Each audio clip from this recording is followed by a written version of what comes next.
All renowned voice actors have brought to life some of your favorite video game characters. Beyond just their vocal performances, all contributed to characters through motion capture, truly embodying them from voice to movement. Now prepare for an exciting panel as we delve into their experiences, discuss their craft, and explore the fascinating world of performance capture. Give a round of applause for all of our panel.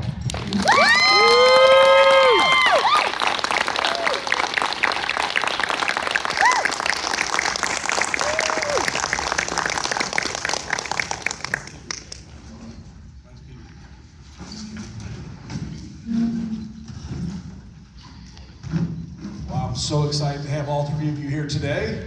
So which one of you went to the rave? Yeah, exactly. Are they on? Hello, testing. I think they're a little light, so I might have to hold it in order to talk a little bit better. Check, 1, 2. I don't think this one's on. It shows green. Is this on? It's on. Quiet. There we go. We need to boost this one. Check. It is on. It is on. It's green. I'm gonna steal your mic. Here, I'm gonna give you this mic. Let's check I'm this gonna steal. We're gonna. Testing, 1, 2, 3. Oh, see, look. Just ask me. It has to be like close to the mouth. I feel like personally offended right now. Voice, so it just kind of pops out. the Would you like to try Check. There we go. Ooh, I think he turned it up just as he gave it to me as a trick. That's better. Sorcery. Are your alls working? Yeah. Okay. Yep. We're going handheld.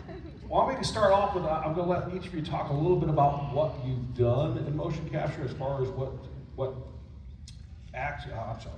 video games you've worked on. So that way everybody can kind of get a feel from what you've done motion capture in. So we're going to start, Dave? BG3 was my first entry into motion capture.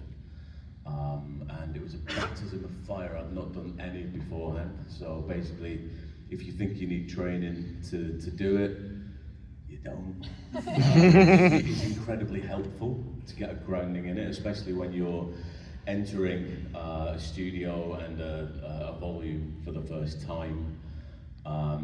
Just in order to make sure that you've got that you're au fait with some of the lingo that the engineers use, some of the prep work, but any good studio worth the salt will be happily guiding you through it anyway. So yeah, I like I said, hadn't done it before, but as soon as I found out that I was, I did go on a course, a couple of courses, the Mocap Vaults in London. They have some training in LA as well. Do they do New York as well? They might do it. But yeah, that was my first foray into it, and loved it. Absolutely loved every minute of it. Me too. BG3 was my first mocap experience, and what an experience.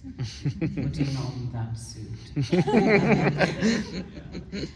Could have done without that. But it's amazing. It's an extraordinary art. I would like to do more motion capture, but I'd like to do, maybe you've done this, but I'd like to do in a big studio like this with the big fight scenes and things like that, because for Minthara, everything, because she's very bound, quiet bodily, I mean, still. Everything I had to do was incredibly small in movement. But the sensors that are dotted all over, for those of you who don't know, you wear a skin-tight suit, and I mean skin-tight. And it's covered in sensors that have to be very strategically placed, especially on things like the hands and the elbows and the knees and things like that. And you have an avatar on a screen, and sometimes the sensors go a little bit wrong, or they're not positioned quite right. They can do weird things to your hands, and it's kind of weird. Your arms backwards on your ear. Yeah, your angle on your ear or something like that. But it's extraordinary to see that the sensors are so sensitive. They can pick up the slightest movement, so just a little turn of the hand registers beautifully. And so everything I had to do was very, very small and minimal. But it was an incredible experience. I love it. So I kind kind of went into games mocap first. So I came from the other side. I've been doing mocap for the last sort of 8 years now. If there is a kind of system for mocap, I've been in it. I've used it. Yeah. Actually, David and I know each other for a very long time for that. Like I've had a lot of training. It was more my stunt training that brought me into mocap. So I was not still. In fact, I have been taken out by a rugby tackle bag named Gilbert several times. Because there's different ways of achieving like falling backwards when all 4 limbs need to be off the ground. Gilbert, somebody running at you with a tackle bag is one of them. I wouldn't recommend it, but it is really funny. And there's the wires and stuff. So I've worked on a lot of different projects from games like Destiny 2, and the body of Eris Morn and Savathun, and The Witness, although the mocap for The Witness consisted of me just going. So that was very difficult, really challenging role. Did that take 100 shots in order to get it right? I mean, they could have, but they were so done by the end of that day. We were all so done. I've been in multiple Formula One games, like the official licensed ones, Horizon Forbidden West, a bunch of other things. And also I've done work on the other side. I mean, I've performed also for mocap libraries that visual effects artists use, like, you know, we got stuff on Mixamo, whatever, but the biggest project for that was working for a visual effects software company called Maxon that produces a program called Cinema 4D, which is like one of the industry standards. And so I'm one of the people behind that mocap library, not as just a performer. Fine, I'll just save you. But as I'm saying this because I've done mocap outside of games as well. So I am the person sitting here that's ready to get into the weeds. And like if anybody has a technical question, I can probably address that. But as actors, it's a very sort of personal experience, and I think the 3 of us have just showed how versatile it is and how different it can be.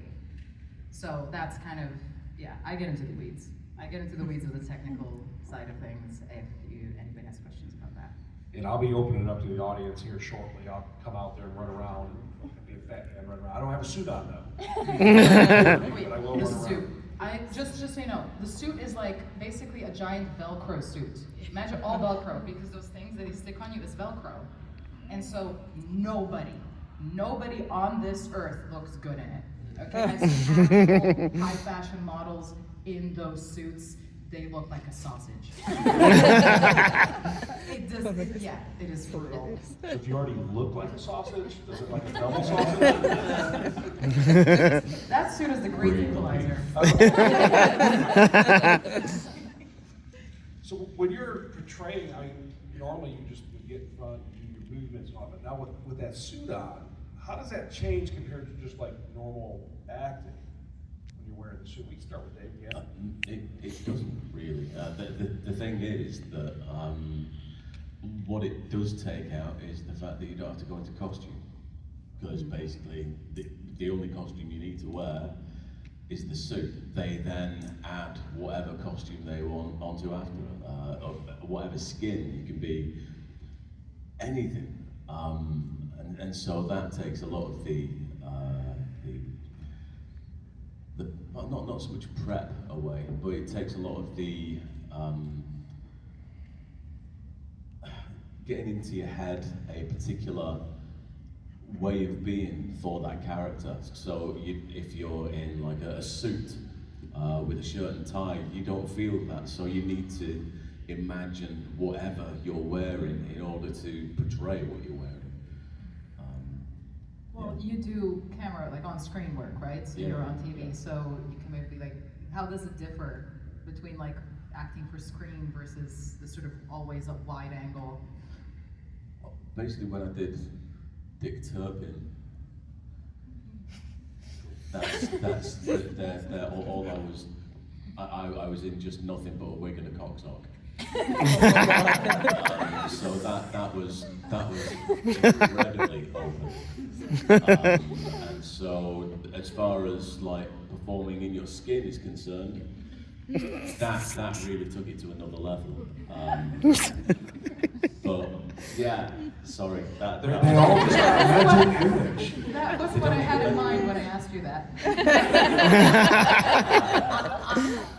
I think it's imagination. I don't know if any of you were here in the panel on Friday. You've got to have imagination to play, particularly with mocap, because as Dave says, you don't have the luxury of actors in front of you, or unless you're doing massive scenes, or the set, or the costume, or the wig design. So for Minthara, for example, being in a suit of armour, I've got to feel that in my body, and I've really got to see it in my head. And as I said on Friday, there's an adage in voiceover and acting generally, is that if I see it in my head, you guys will see it, you will believe it. So you've got to really play with your imagination. And you need a really good director, I think, as well. And we had great directors at Pitstop who were able to really hold the whole game in their heads and say, right, here Minthara is talking to Karlach, she's very upset, Karlach is dying or whatever, you know, blah, blah, blah, whatever it is. But yes, you could, let's have you with a sword on your back. You're about to run into Avernus with Karlach, la la la, you know. So you've got to really feel that physically. But at the same time, actually, I'll show you. I can do mocap and all. Let's see then. No. Do we need certain I'll come music? back to you. Do we need any kind of music or anything? Or? No. So you have a square, in a small studio, square on the floor, which you can't go outside, otherwise the sensors don't pick you up. And you had a kind of marks on the floor, and I had spent most of the time standing like that, but with my weight central, so not too forward, not too back, but central. So you do, I mean, kind of easier for me because Minthara, as I say, was very bound physically.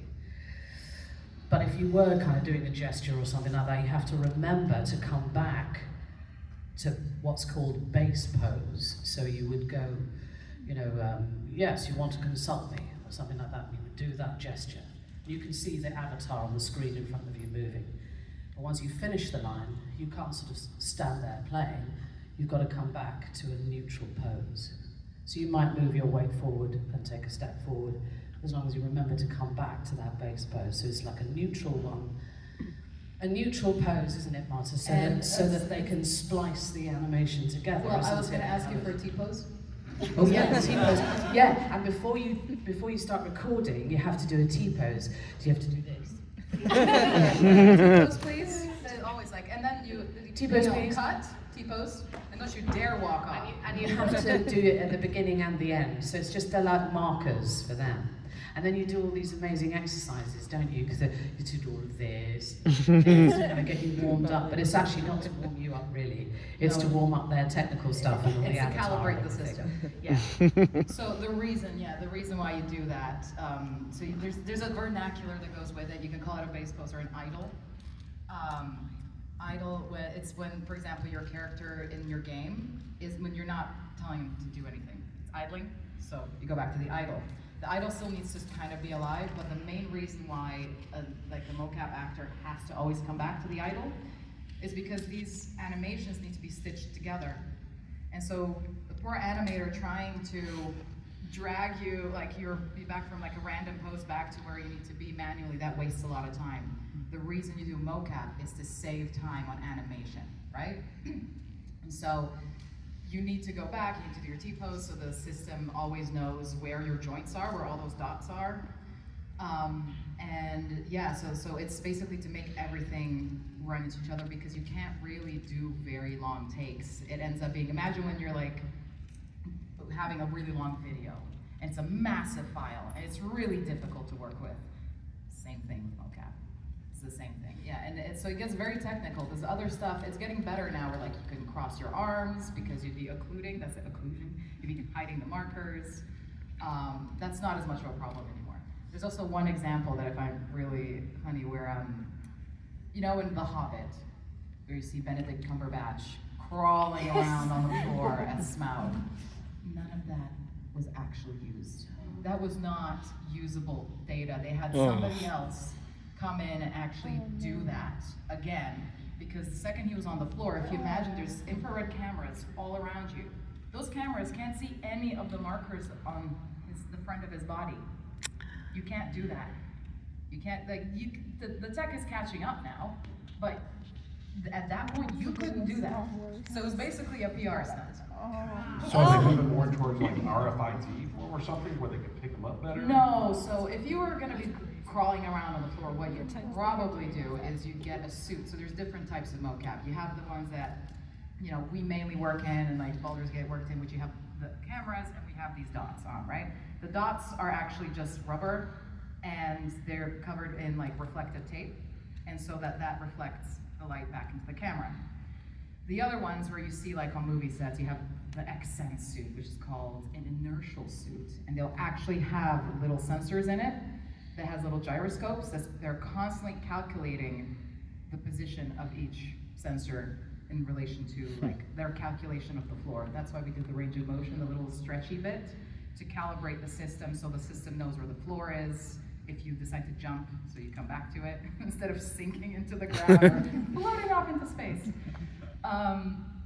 And those don't need to do this. So you can do whatever you want. You can like crawl around on the floor. You don't even have to be inside the box. No, I could literally put that suit on right now. We connect it to Wi-Fi, and we would be doing mocap. Oh, wow. There's pluses and minuses to it, but I'm trying to keep my answers as short as possible. I'm here to be good. So it's exhausting because obviously you've got to think of all of that, and you get used to it. You get, I mean, I was doing it for 5 years anyway on Baldur's Gate, but you do get used to it. But you've got to remember, to come back to base pose. Where is your arm? What are you doing? So it's like continuity in a movie. And then you've also got to act the part. So Yeah, the acting side. Yeah. So it's really it's exhausting. So your mind must be going 100 miles an hour, just trying to remember your poses, remembering the dots, remembering all that. That sounds like triple work. You get triple pay for that? Oh, you're so funny. There is, I was going to say, I completely forgot about that. Never mind. When you're doing the, when I was doing the lines as well, because basically, thankfully, we didn't have to learn our lines. They were all just on an Excel spreadsheet that we were just logging off on a TV at the far end of the room. And so we were doing 3 takes of the lines, and then we'd get notes. We'd have notes from the voice director, and we'd have notes from the performance director as well. And so we'd say, right, okay, we liked what you did on the second take with that movement. If you can do that again, I can't remember what I did. I've got a clue. So I'm just trying to remember. That or just ask. It's really easy just to ask. It's far better to ask. And so you've got, like you say, trying to think of all the things, the technicality, the acting, and then, like you say, you've got making sure that you're in the surrounding that you're supposed to be in. And thankfully, though, when you've got when you're on a TV set, you've got all the set around you. You've got all the other actors, and you've also got a camera that you're playing against. You don't have a camera in, not generally. You don't have a camera on a mocap set, because basically afterwards they can put that camera anywhere. Sometimes they do in certain cutscenes, in order to, if there is a big cutscene, they will actually have a camera going around, but it's not really a camera as such. It's basically just another set of dots on a frame that they can track, and so they're actually making sure that they get what they want in the cutscene. But when you've got a TV set in front of you, you don't need to imagine anything. Everything's just there. When you're in the volume,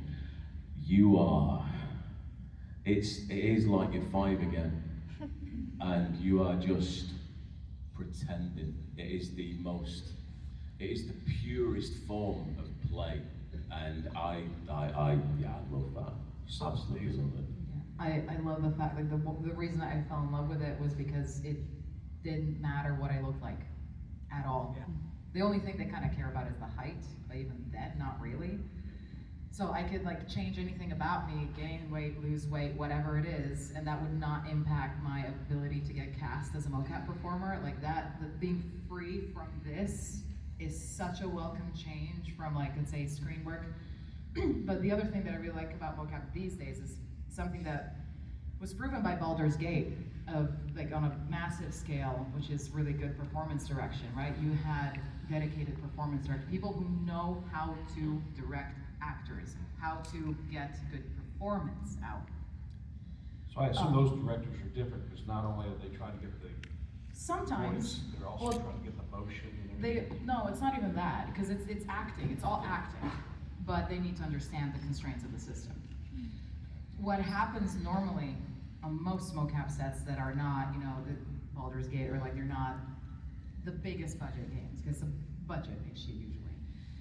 The people that are going to be using the data you capture in mocap are the animators. So more often than not, you do not have a performance director on there, you have an animator. Now the animator might never directed anybody before. It happens more when you do, let's say you were closer to performance capture. Did you guys have the head cams? Or just microphones? That's one of my Yeah. questions. They do head and Yeah. all that too. But most mocap is without like head cams. Usually, your one character has a voice actor. Maybe that voice actor does the facial capture as well. Sometimes somebody else does the facial capture, or they just hand animate it, depending on the character model. And then a completely different person doing the body. So up to three people, maybe sometimes four if you need a stunt double. You know, you have up to 4 people doing one character. It can get a little crazy, but yeah, when you have an animator directing you, you as an actor have to really start answering your own questions sometimes. Like, they say, okay, so you're gonna walk here, and you have like nothing but tape on the ground. There's like a cabinet here, and you're gonna open that cabinet, you're gonna take this out at this beat, and you're gonna go somewhere else. And you've got like the pre-recorded audio from the voice actor playing, and you have to sync everything, all your movements to that, so you have to listen to it. They give you like 3-4 times to listen to it. You go and you do everything to the beat. They won't tell you why you're taking the thing out of the cabinet. They just need the animation. But you don't really, in life, just go like, yes, today I'm going to take the thing out of the cabinet. It doesn't quite work that way. So you as an actor then have to start filling in the blanks, and that is, there's varying degrees of success with that. So the things that you maybe weren't compelled by in terms of performance were probably where the actor was a bit lost. He was like, well, I guess I'm taking the thing out of the cabinet. And the ones where you're compelled by usually have a really good performance director behind it, because they're able to bring the world and answer your questions a lot better. And I think that's one of the reasons why Larian went back to Pit Stop Productions, for example, who basically worked with Dave and I on creating the characters and everybody else. Because Pit Stop are really good at using really great actors. And Larian knew a few of us anyway. I mean, they knew me, for example, because I'd done Divinity 1 and 2 with them. But I still had to audition for Minthara, of course. But Pit Stop have a very good relationship, I think, with them, and they kind of understand. Larian are really good at using good actors too. You know, they want that, and they like them. They like actors, and that makes an enormous difference. Because, for example, back to motion capture, it wasn't just in terms of Larian. The animators watching our motion capture performances, the writers did too. So quite a few people at Larian were really watching, you know, for example, I'll take my Karlak scene where if you romance Minthara and Karlak, there's a scene towards the end where Karlak's dying, Minthara gets very, very upset about it. I didn't have a face cam on that, but they watched really closely, Adam, my writer, watched really closely what I was doing in my acting on my face, because I've seen that scene and I recognize me in it, my face in it. I did that expression, and yet I didn't have a face cam on me. You will have a reference camera in the studio, so probably somebody's that's zoomed in right. on your So face. yeah, absolutely. Yeah. But I think that's wonderful and great animation. But what I'm saying is the attention to detail that Larian took from watching very closely what we were doing in the motion capture studio. And they would have It was wanted, really fabulous, I think. Yeah, and they would have liked to have had facial capture as well, because it would have like saved quite a bit of time, but a lot of it is cost. Because with the suit, you've got say between 30 and 35 sensors on there, so that's in X, Y, and Z space, one marker in real time going around space. So you've got all that data for a 4-hour session for one sensor, and then you've got that multiplied by 30 and 35. That's a lot of data, and storage and actually sending it to animators.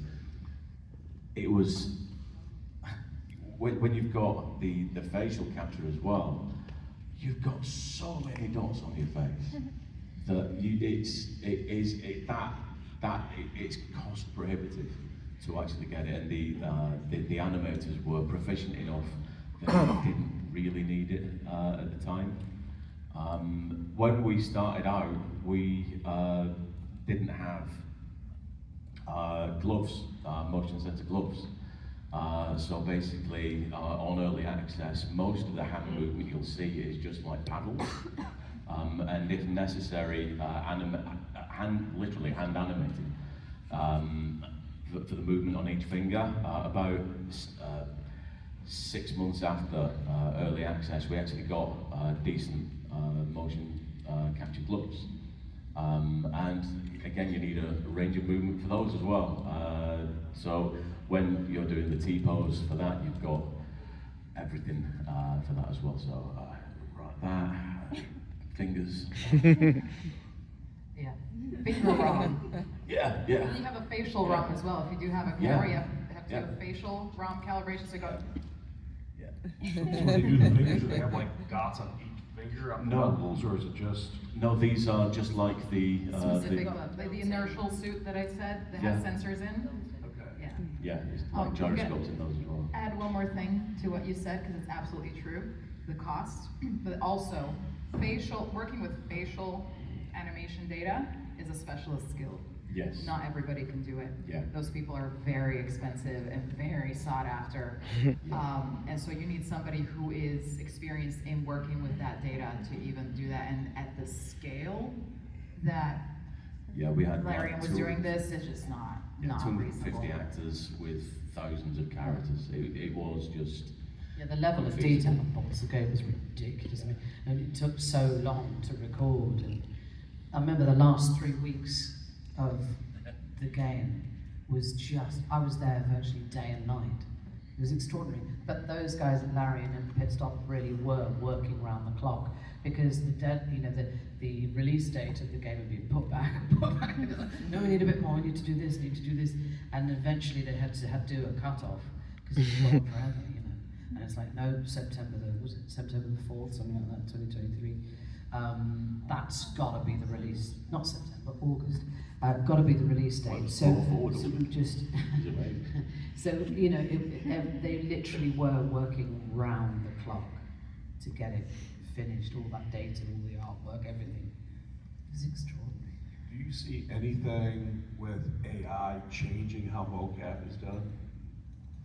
Absolutely. In good ways and not so good ways. So I'm taking this because It's a really technical, because I mean, I It's know a that very AI has changed, like there's people come out with videos, they're not perfect because those feet are on their head and. But that's not the stuff that I'm concerned about. Or I'm not, honestly, I have a kind of a controversial take on it, having been in sort of the VFX industry and all that. So, mocap is about problem solving. Mocap came into existence because they needed a way to bring human movement into computer-generated graphics. And they had no way of doing that, and they found this bit of technology that sports scientists put together to study how people move after injuries or during injuries, like all these walking cycles. It's like, we can use that to make animations and movies. Great. So mocap didn't start for movies. It didn't start that way. It was in sports and medicine. And So it was always there to bridge a gap. It was a means to an end. And ultimately, I see like the dotted mocap, that's going away, 100%. But it is such a cumbersome process that it doesn't need to be that way. People have been wanting to not have to do things in such a choppy way for a very long time. I still believe that performers are going to be needed, but there are companies that have now popped up that use a combination of AI and performers in an ethical way. That basically, instead of us having to wear a Velcro suit, instead of us having to constantly do T-poses, we will just do our performance on a normal camera, and that, with the help of AI, will be able to translate that into data that you can put into a computer-generated character. So it means we're just going to get rid of the gigantic volumes with the cameras, with all this faff, with all these extra things. We won't see sausages anymore, though. Sadly not. But basically, there's like, I forget what the company's called, but there's already a company that got started by the guy who's the lead in Ready Player One. Oh my God, I completely forgot his name. Wonder Dynamics is the name of the company, backed by Steven Spielberg and all that, that already have really good proofs of concept for that. It's gonna take a while to get to that point. There's also things about rights and all that that needs to be sorted out first. Let's get the paperwork right. But for motion capture, AI actually can be incredibly helpful. That said, there is different types of motion capture, which I've harped on about. We're talking mainly about performance capture here, like really performance driven. But like I've done locomotion shoots, which is basically get the walking cycle, get a run cycle, like run up and down, walk up and down, sit down, stand up, turn 45 degrees to the right, and then 90 degrees, and at 125, and then, and then the other side, let's go. These are really boring, tedious, physically exhausting shoots. I still get sympathy pains in my legs whenever I see a character crouch for an extended period of time, because I have had to do that. I had to do all the crouch animations. I couldn't walk the next day. That's how bad it was. I couldn't actually stand up normally without like having something to hold on to. And I would gladly wave that goodbye. We won't need that anymore. With AI, a walk cycle is not that difficult to get. And I don't think that's a bad thing. We get to then focus on performing, on the stuff that actually brings life to characters, as opposed to also all these little menial things. But I know that there's also the stunt community that's not too happy about that, because that means they get less work as mocap performers. And I have to say, I think going that way is the slippery slope to hell, because once you start storing how humans move like that, my God, you've got to get those laws in place to protect us. I mean, it's been happening because it's for a just decade. going to, yeah, but I don't agree with it, because I don't think humans should be replaced. I'm all for making things easier in lots of ways, but I just, I find AI terrifying, because I think it's moving too fast without laws and government being properly involved to protect human beings, quite frankly. And also actors' professions. Yes. Part of my profession is to spend all day running around the hall. Yes. I fucking love it. Sorry for swearing, but I feel very passionate about it. And to not have that, you're just going to reduce me to some sort of. It reminds me of that old, do you know The Fly, Jeff Goldblum, the original black and white movie, the wonderful final shot, spoiler alert for anyone else who's seen it. The little fly goes, help me, right on the plant leaf. I kind of feel like actors are being reduced to that thing, and that AI is this big giant thing. I just think it's moving too fast. I'm all for medical things being helped, etc., but in my profession, I'm old school. Personally. Just so I'm not misunderstood here. No. I am not pro AI. I have been screaming and shouting on all the social media about like we need protections, we need respect. Like I've been working with another actress, Cissy Jones, who does was a lot to find a way forward because the genie's out of the bottle. I know people said this over and over. The technology's there, it's not going away. We need to find our space alongside it, 100%, but we need protections. It's just that the way the technology is going, I am very confident actors will be needed to perform. It's just the little tiny things around the corner that the market's going to shrink. That is an inevitability. Not saying I like it. That's just how it is. And I'm still hopeful that we're going to find a productive way forward. And that's sort of my focus on it. But would I rather not have it? Absolutely. But like so many things and so many professions, which I'm sure there are many professions in this room, it's the working man at the end of the day that doesn't get protected.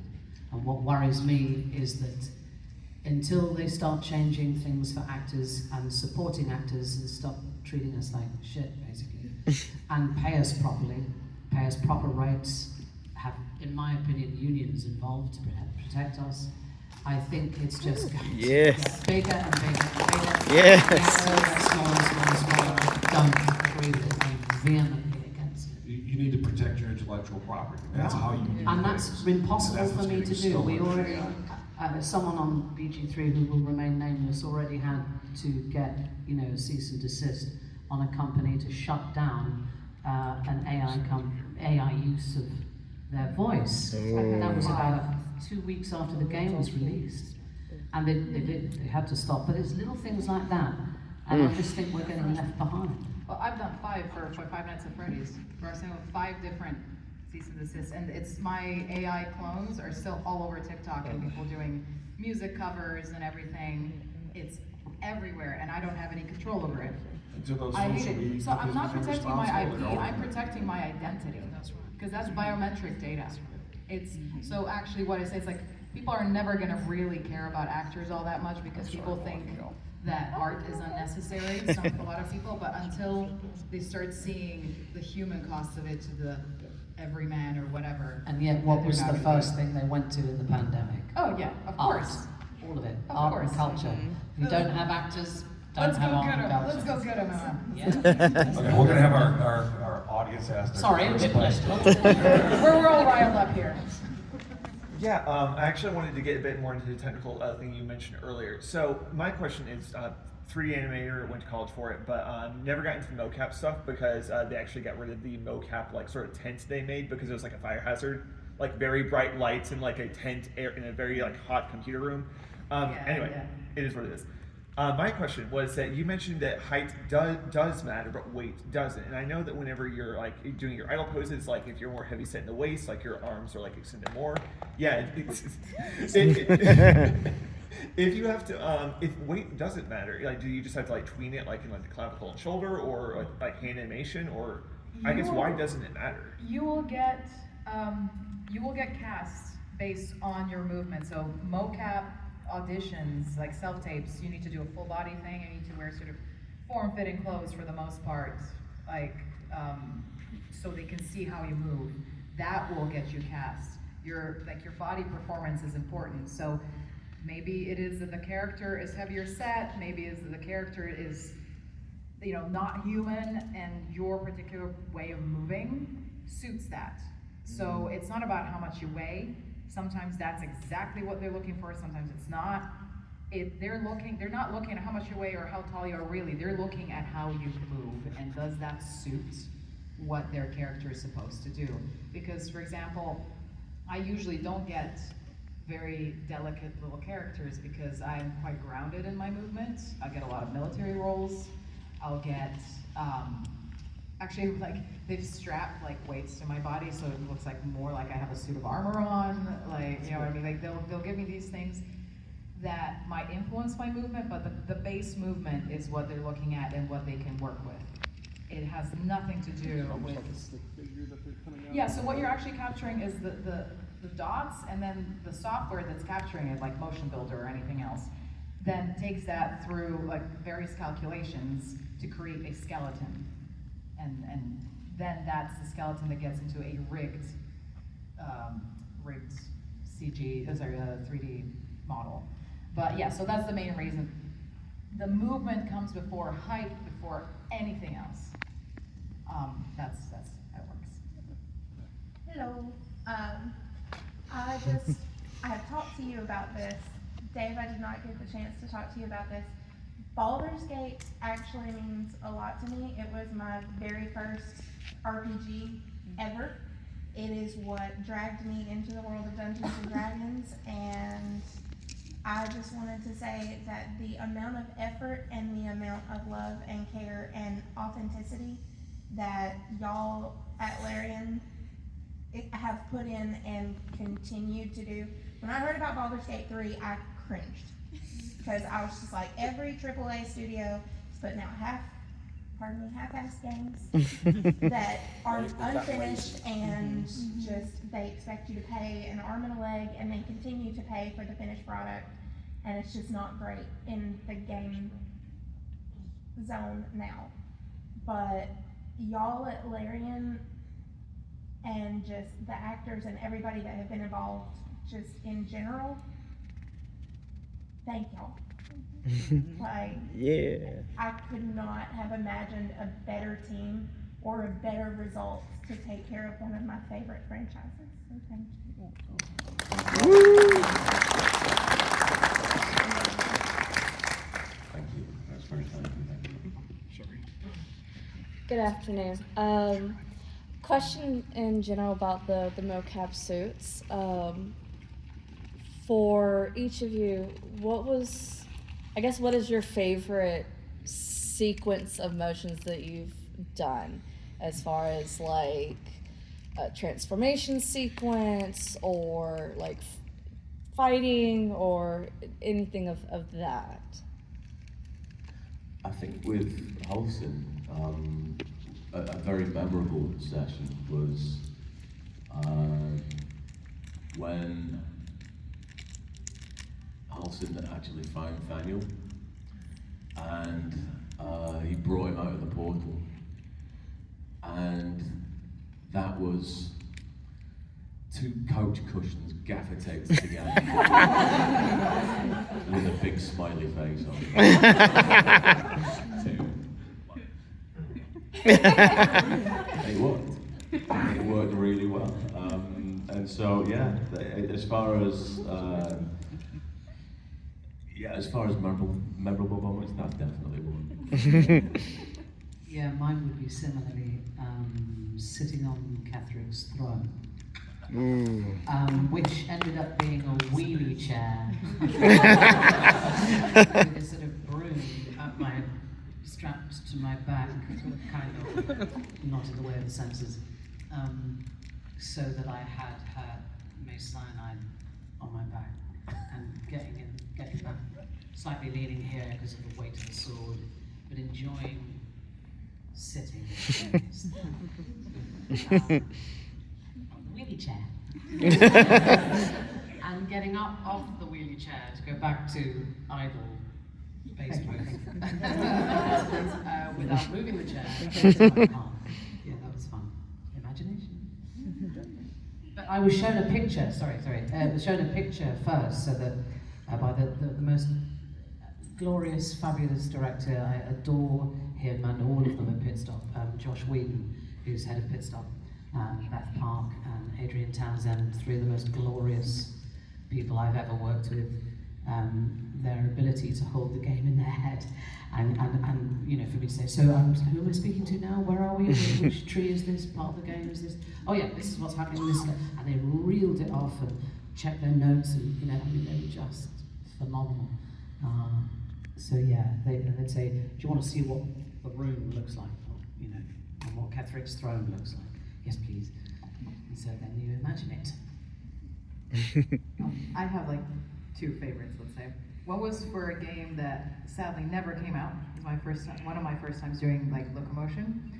And it was one of those typical things where I had to stand there and do the motion of like getting the weapon swap from behind my back. And it just wasn't working without a prop. And they were trying to like Velcro things to my back. And then it just, you know, you're supposed to Velcro directly away from the body. I can't like slide it up. So it wasn't working. So it ended up having one of the non-markered up technicians crouching behind me and handing me various items. Yeah, that's right. It'd be like a stick. Like, that's your rifle. And like we had a rifle at Centroid that Centroid is one of those big volumes over in London, where they had like two of those like from paper towels, those like cardboard cylinders. Yeah, like duct tape to a stick, and that was my machine gun. So that was ridiculous, and I loved it. But from a performance standpoint, it was a very special moment when I was doing Destiny 2. I'm a huge fan of Destiny 2. I have thousands of hours sunk into that game. I'm obsessed.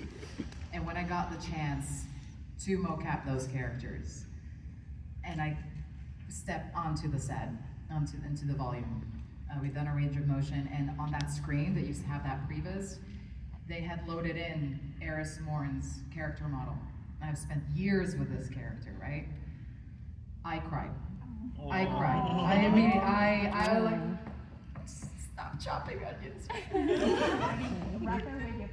Yeah, it got me. I needed a minute. It was such an emotional moment for me of like, oh my God, I'm actually doing this. I'm actually working in games. I get to touch this legendary character, because I was coming in after somebody else's physical performance, and it was everything.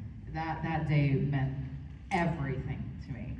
The other thing was also that I got Sabathun on the day, and they sent me, they basically threw the script at me, like, do this now, this long death scene, and just remember it now. And I'm reading this, and it's a huge lore implication, and I'm sitting there on the floor going, no! Oh my God! And I had to keep that a secret for a year. It was the worst, the best and the worst day ever.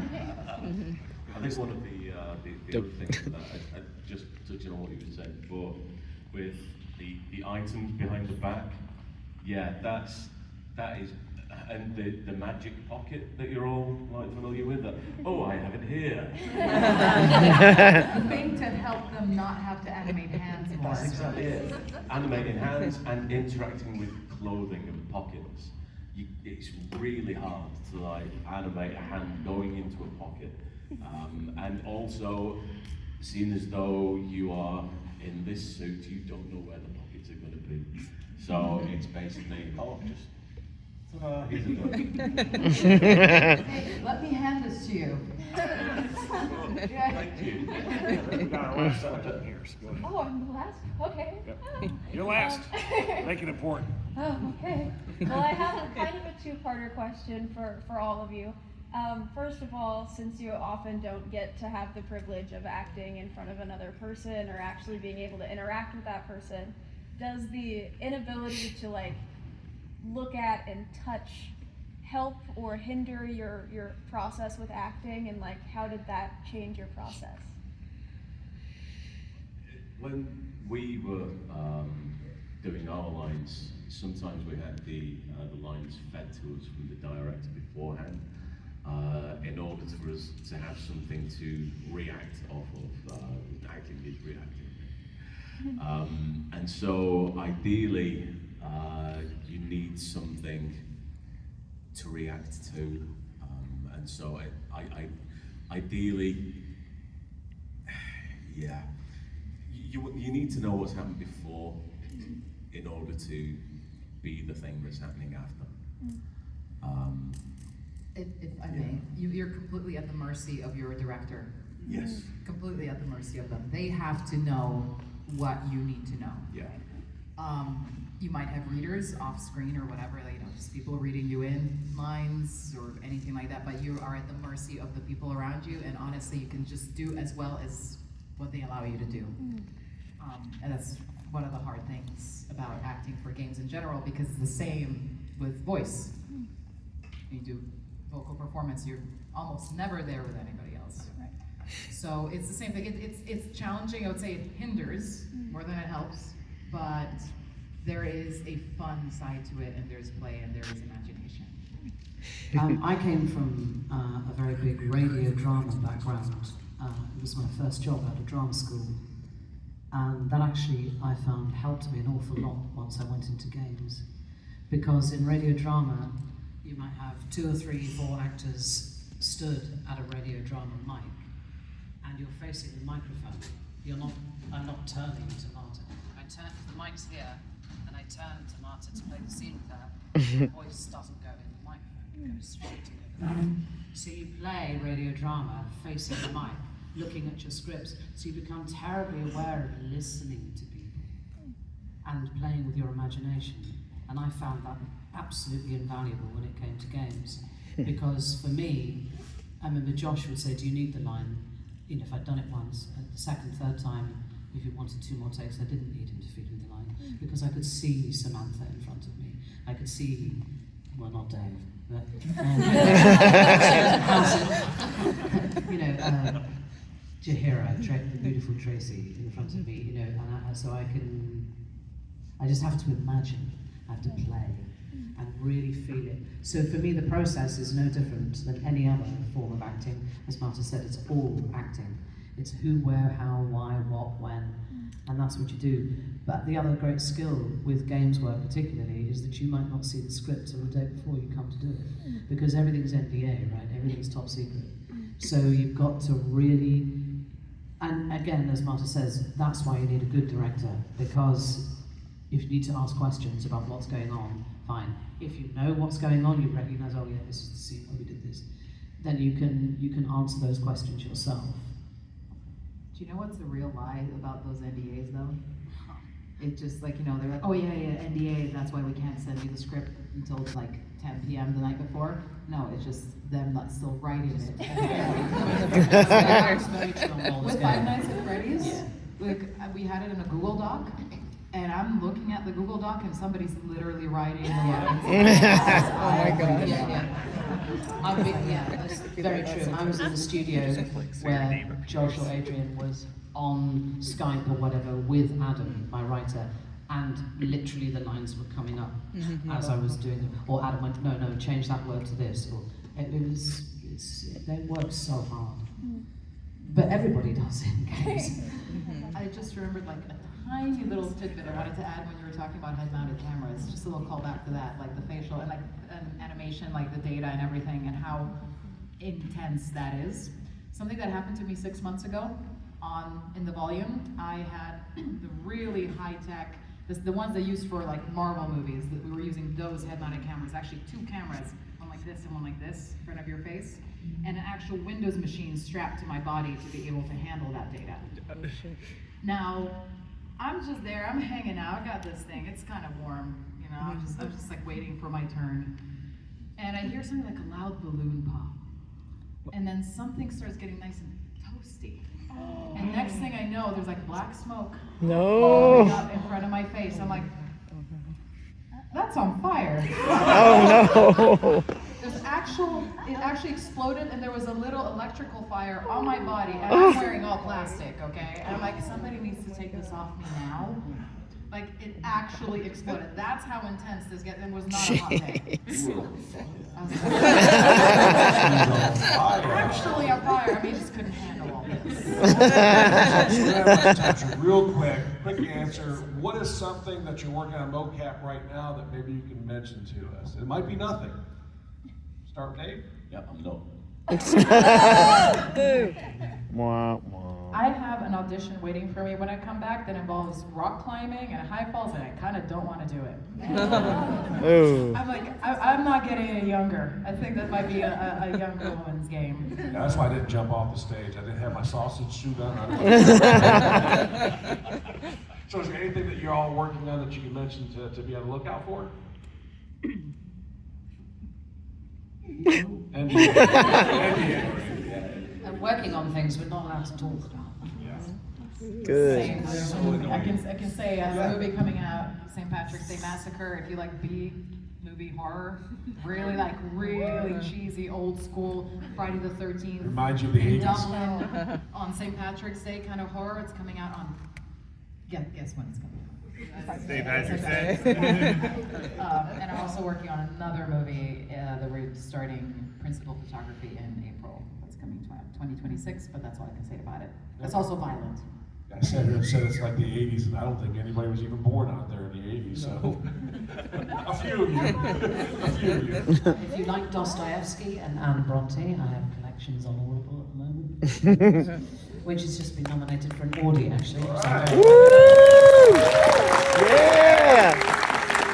Yeah, have a good listen, and lots of Warhammer, of course. Well, I want to thank you all for coming here. I want to thank the fans for showing up, but I really do appreciate you spending time with me. And I think I might go out and buy a sausage suit just to have Thank you.